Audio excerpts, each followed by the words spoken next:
Quantus, what it's trying to do is to trying to give a more holistic snapshot of quantitative metrics about how the explanation ranks. So B and C is basically just examples about, there on the right-hand side, about the type of analysis that you can make with this library.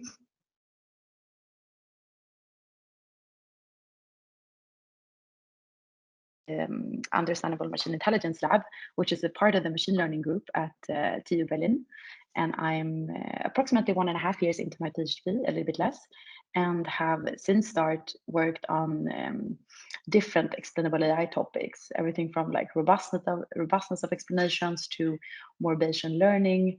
I'm also developed a technique to basically enhance explanation using kind of a multiplicative Gaussian noise in the model parameter space, which we now presented on XAI conference a little bit less than a month ago. And but right now and I have been since start very passionate and interested in evaluation of explainable methods. I find it a very fascinating topic, and the produce of that, the first produce in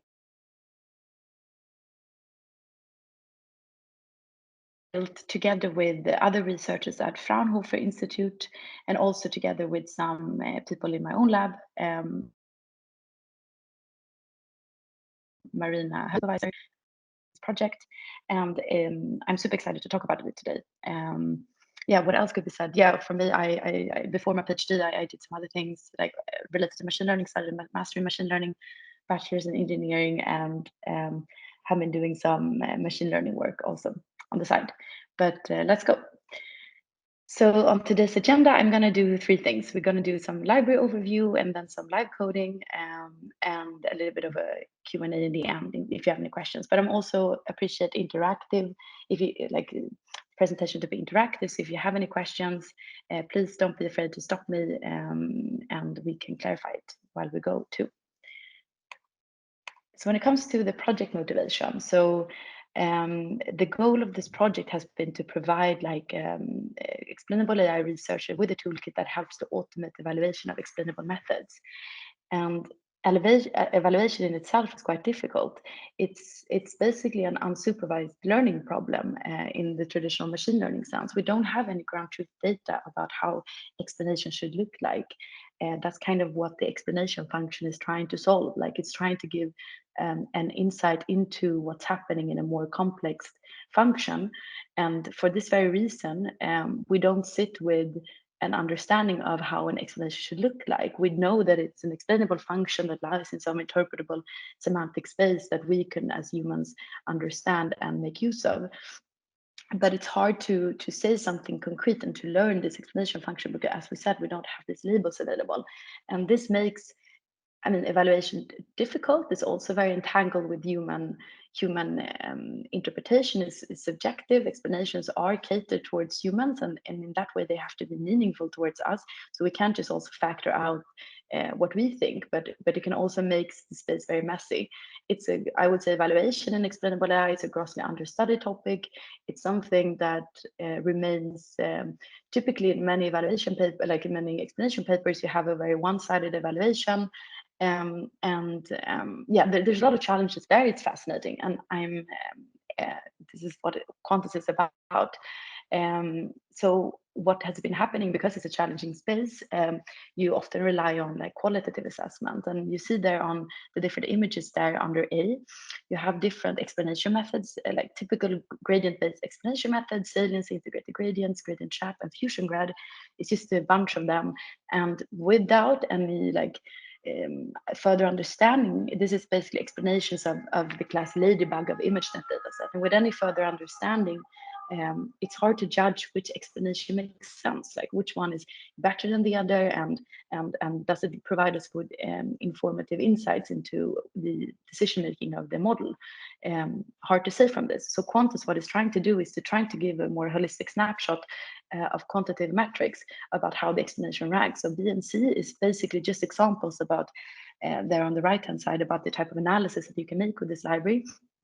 And it's on the left-hand side, you see like, you know, how the different explanation methods rank on different criteria.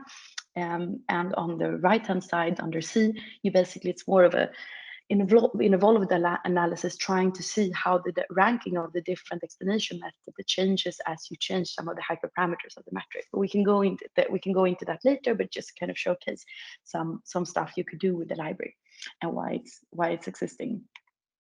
So what is Quantus? So it's a toolkit written in Python for machine learning practitioners and those interested in deep learning. And it includes a growing list of implementations. So far, I think we have 27 reference metrics, and we're building them also more of them as we go to quantify explanation methods. It also includes tutorials and tons of documentation for how to use and extend the library. We have built an abstract layer for different popular deep learning frameworks to support both PyTorch and TensorFlow.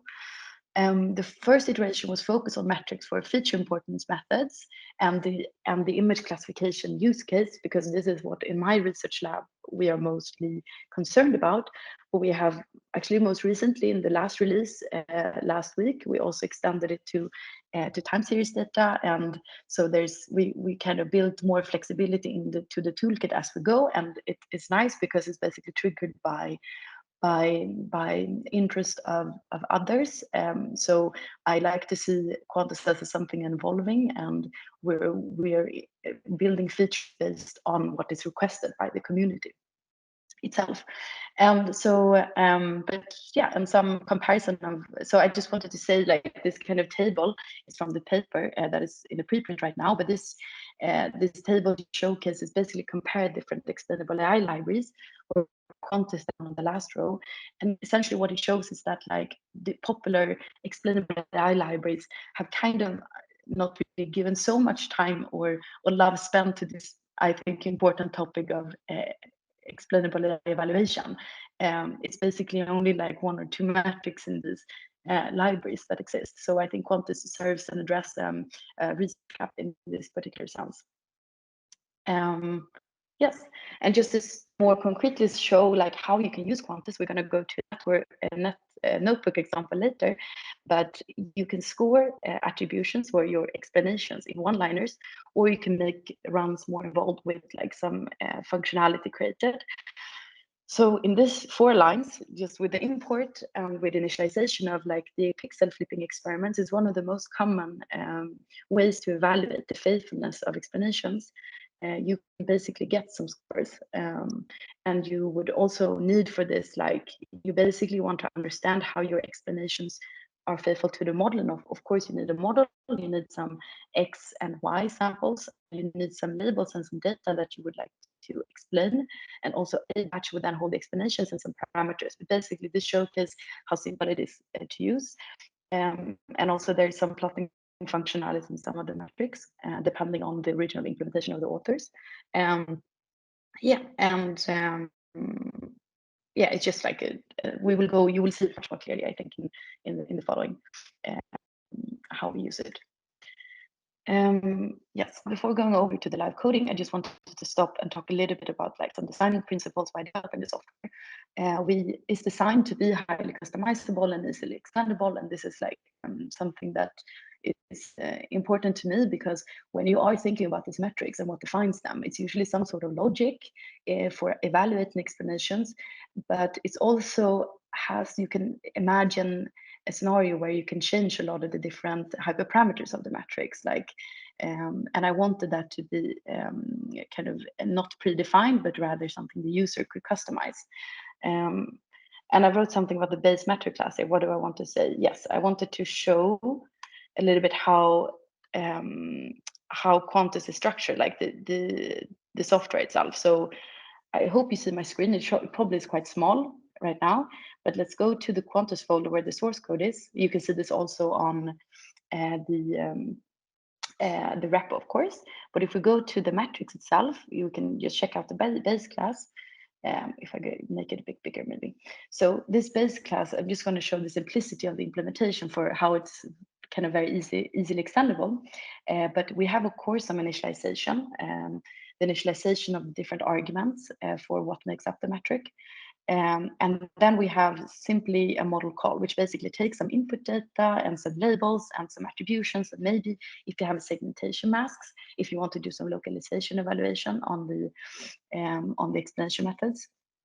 And then it's basically just like a docstring explaining what to do and implementation error. So all of the metrics, which are basically grouped within the different categories like axiomatic, complexity metric, faithfulness metrics, and so on and so forth, all of them rely on the structure. So all of them basically inherit from this metric class and do some sort of initialization, implementation, and then implement the logic of the metric in the call. It can return, in this case, it returns a list of floats, but it can have different data types it returns. But this is the basic structure. And for this is quite simple and hopefully easy to extend. And also what I said about when you have, I talked something about like, okay, there could be different choices, for example, for the hyperparameter. Sorry, it's a lot of code, I'm gonna go up. In the faithfulness correlation, it's one of the faithfulness metrics. There's a lot of choices that needs to be made. Like you can decide, you need to decide, for example, what the subset size is. I don't have to go into depth in what this metric is trying to do, but it's basically a lot of hyperparameters in this evaluation procedure. And it might be so that you need to change some of this stuff. For example, the similarity metric, you have a Pearson, but hey, what about I don't want to impose this linear like a linear assumption onto the evaluation scores, then it would be nice to be able to change this. And so with this kind of structure, we can easily just extend it to your own similar function. On the right-hand side, I just copied over how you can basically initialize, in this way, a robustness metric called the local Lipschitz estimate, how you can initialize it with your own similarity function by just following some simple steps. Yeah, and also because we have also built in some warnings and checks, and we're also currently building some additional functionality to encourage like thoughtful parameterization of the metrics. So while it's not very kind of well known publicly, there hasn't been so many studies on how different parameterizations of the metrics in evaluation affects the evaluation outcomes. But I think there's a gut feeling of many explainable AI researchers that if you're changing, for example, in a pixel flipping experiments, your pixels from black to white, you might see that the explanation methods rank differently. And this is very much like kind of non-expected, I would say, non-expected behavior. And we're trying to build in some of these kind of functionality into the library to make users more aware about how important it is to pick the parameters of the metrics in a careful way. Anyways, let's move on. So yeah, if you want to learn more, there's a preprint available that explains what the library, why the library is there, and how we built this. And if you're interested in this work, please check it out. Let's now go to some live coding. So I just prepared some stuff. Live coding is always interesting because you never know what's going to happen, but I have basically just run it, so it should all be smooth. But just to show that Quantus can be it's a Python index package. Basically, we can just use pip to install it. It should already be available in this notebook, but this is the way to kind of implement it. You can obviously also fork you can also, of course, fork the repository if you want. There's different ways to install, and everything is explained in the README here, basically. There's also different variation of Quantus that you can use if you're interested in using a torch, TensorFlow, and so on and so forth. But in general, you can use this, and you should have what you get. We import it. It's just the preliminaries, basically all the imports necessary. Also just some auxiliary code when it comes to using ImageNet data. But we can load some data here. Basically, we're loading some ImageNet data for this example. So we have a batch of inputs and segmentation masks and outputs, and segmentation masks would be interested for the localization metrics. That localization metrics is a subcategory of evaluation metrics that essentially is concerned with understanding if the attributional evidence is located by the object that you're trying to classify. So that's what it's trying to do. We can visualize some inputs, and we'll hopefully see what we saw. Oh, okay, there's some randomness there. Great. So this is the data that we're looking at in this notebook example. We just preload because the model is not necessarily of interest here. It's kind of a prerequisite to use the library. So we load the rest of the model.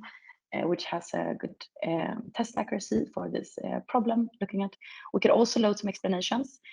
So the explanations here are, I'm using, like I've built some functionality, some explainable functionality, but this is super flexible. Like you can use Quantum, you can use TF explain, you can build your own explanation functions, like that doesn't matter. The only thing that we want is a NumPy array that has a similar shape as the input, but the channels might be a bit compressed. Like you might not need a colored, for example, explanation. Usually it's just 1D, one channel explanations. But basically you can use whatever explanation function you want. We just load it from GPU to NumPy here. We do some reshaping and then asserts that it's NumPy arrays. To have a look at them, we can take a random one. Let's rerun it and see what we get. Examples about, to NumPy, okay, we should do device. Okay, we should probably do, we need to do this maybe. Like this. So basically, yeah, it gives us an example. And this is so funny because like, okay, we have, we should be like, sorry, I'm gonna do this because it's at the index here. We're looking at the explanation of this class. It looks like a little dog to me. And you have two examples there about saliency and integrated gradient explanations, use basic gradient explanations. And you're trying to understand like if that makes sense. And by looking at them, of course, it's very hard to make that judgment. So Quantus can help us, I guess, to get a bit more insight than that. So the quantify explanations. So in the quantify side, we have a few like functionalities. So let's have a look like the available metrics that we have. So this doesn't maybe look that easily understandable. So we can print it like this. What metrics do we have at our disposal? We have a few in each category, and this categorization is just basically, it's not a strong categorization, but they share some kind of, they share some sort of main purpose with the metric. There could be large or small differences within this, but as you see, we have a list of metrics and it's growing. Yes, for example, the one I now looked at was faithfulness correlation. So it can make sense to look at what faithful correlation is. So let's go to the README and have a look. I've listed them here. So faithfulness, we have a few of them. So it's iteratively replacing a random subset of given attributions with a baseline value, and then measuring the correlation between the sum of this attribution subset and the difference in function output. So essentially what you're trying to quantify here is that you want to say that if, okay, so first you have an explanation, and in the explanation you basically have a scalar value for each of the features, and if the scalar value is high, it says that this feature is important. If it's low, it's not important. And what you want to say is that if you remove a random subset and then sum over these attributions, you would like to have a correlation between how the model responds to this output. So if you basically mask, if you take out these random subsets of input and then you mask it by so you take the input image again and then you replace it by, for example, black pixels, then you would like the model to respond to that. So if you say randomly took a lot of important attributions or a lot of important features, you would like the model to not be as confident in its classification anymore. This is kind of what it's trying to do. So it's trying to make sure that the explanation function is faithful to the model behavior. So if you look at this saliency up here, just to make it more clearly, if I didn't explain it perfectly, which I think I didn't, you can see here, if we were to take, like, I guess it's like the higher, the lighter the value is, the more important. So if you were to mask out the lighter pixels there and ask for the model to rescore it, we would hope that if we mask these most critical parts of the input according to the salience explanation, we should have a drop in the logit or the softmax score, for example. So this is what the faithfulness is trying to do. In general terms, but there's many different ones to choose from. But yeah, this is an example, basically. So alternative one, just score the methods, the different methods in a one-liner, so we can basically get an output. So let's do it. It's some stochasticity embedded in this metric, so we won't have the same results. There's also, as I said, there's some warnings and checks implemented to encourage some sort of like, I don't know, like to encourage more thoughtful parameterization. And we say which of the different hyperparameters that is mostly sensitive to, and we explain where you get more information, and and so on and so forth. So we get this faithfulness correlation output, so which gives us a 0.1 result. We didn't do much here, right? We didn't really. We just asked to score. We didn't think of so much about it. We put only one parameter, that device, which is basically just to make GPU enabled for Torch. But okay, let's check out what different types of parameters that we have. We just call the get parents function. Then we say, okay, hey, we can make tons of choices here. Maybe we should be more thoughtful in how we do this. So what about, so this is basically showing what is the default values, but what about not, so what about updating and relaxing the kind of linear assumption that is embedded in Pearson correlation coefficient to maybe change it to, I don't know, Spearman or something. So I have some of this stuff available, but you can basically just take any definition, like any callable as you want. We could also change the baseline value to, I don't know, white or random or uniform, and then see what the score would be, for example. And still just in one-liner. So this is basically the initialization part, and then this is the call part, which allows us to do it in a one-liner. And now we're waiting for the result. It depends on like the metric implement, like depends on the metric, how long time it takes, but I guess a few more seconds and then we should have it. Yeah.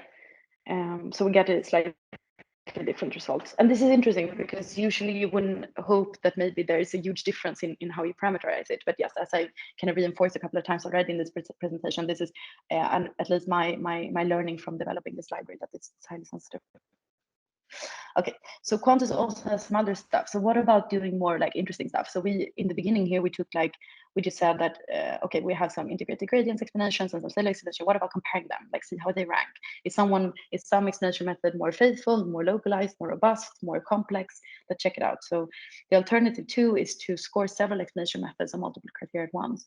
So first of all, we can define this dictionary of different metrics. So we load like one of the metrics in localization category, one of the metrics in sparseness. I would say sparseness is basically a way to measure the complexity of the attributions.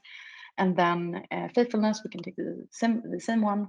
And then we could and then we have some explanation methods predefined that we want to test.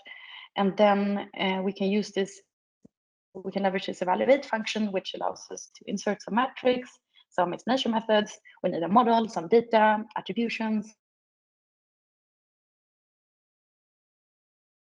Depending on like what type of metric it is, as I said, different metrics output different things. So relevance, rank, accuracy gives one float per input. So it's going to become dependent on the batch size, which is in this instance 24.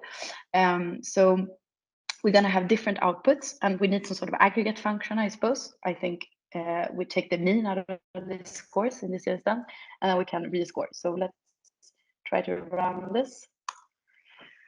It is going to take a little bit longer time because we're looping over more metrics. We're also actually currently making some updates to how we like to make some efficiency gains in the implementations. For right now, the implementation for each of the metrics is very much following the logical, so we're looping over sample by sample. But we're now going to update the library a bit and make it process faster with the help of batch processing. So this is one of the things we're working at the moment. But yeah, so we're going to let it run, and then hopefully we're going to get some results. And the result here, the output here is going to be a dictionary with results for each of the different dimensions, like including the metrics and the explanation functions. Yeah. So if there's any question now, it's a perfect timing. And then this is kind of what we can get. We can get like this. We can take this results dictionary and basically just making a bit more clearer to view in this way. So for the three metric localization, complexity and faithfulness, higher values are better, and we can have a look at how saliency and integrated gradients rank. I guess if we do, we can. I guess we can try this. What about this? What dimension? Oh yeah, I guess.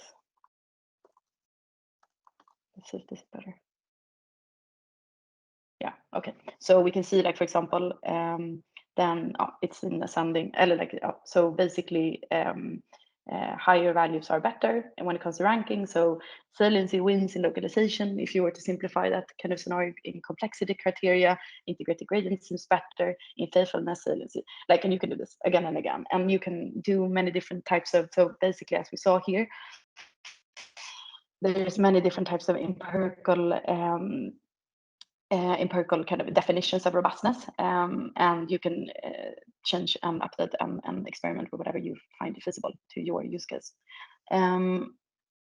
Let's see if there's anything. Yeah, I mean, I didn't think there was something more I wanted to show in this one. I mean, this basically the basis. This is the kind of basic use case of Quantus, but there's also, this is the issues. Let's go. So in the tutorials, here you see more examples, and we're extending this one also. You can have a look at other type of analysis that we can do. Like we can see, for example, how, let's say what we opened here, how sensitivity of explanations change during model training. So we can measure the robustness, for example. I think this is a plot, like how different epochs and how different robustness of this gradient based explanation change. And what we would hope for is that we improve robustness as we train, for example. We can do this type of analysis. We can do, let's see, why is it not loading? This is basically the one that is also in the preprint. So this is the tutorial if you want to reproduce what we have in the paper. This is the tutorial you would run. Essentially, it's quite a lot of code because I want to make it complete. So you can basically run it without complications. So all the source code is also here, but let's go to an example for what you can see and analyze. So you have the qualitative analysis here, basically as we saw in the first slide, showing that this is showing that visual comparison can be quite a non-rewarding exercise to do. Quantitative analysis can be made with Quantus. We can score on many different criteria, and in the end, we can have some sort of like understanding. Like here, we can end up being in one other type of representation of the explanation methods. We can see in comparison of how they're scoring, or in this way how they're ranking. So I normalize them here towards more ranking. You can compare and see which explanations methods is typically more complex on this data set, which is more localized, which seems to be more robust to small perturbations of the input, and on so forth. I'm also using, for my own sake, I mean, for future research projects, to understand like how these evaluation metrics are kind of sensitive. So what I said again and repeated again is that the rankings can ultimately change quite a lot if you're parameterizing your metrics differently, and so we can do this kind of sensitivity analysis. And I'm building actually capabilities as we speak in doing this analysis more kind of simply. So basically abstracting away all of the stuff, and but still ending up at some sort of interesting graphics that can generate insight into how sensitive evaluation rankings are when you change, for example, what you mask your input with. If you mask it with a mean value, random value, black or white, or whatever you want, how does the average rank change over some inputs that you're testing it on? Yeah, so this is another, this is other stuff you can do, but you can check out the tutorials if you find something interesting, or please, even more better, if you find something that is not there, maybe you want to create an issue and tell me or tell us working on the project that it could be nice to have some other type of tutorial or function. So as you can see, we have already a list of stuff we're working on.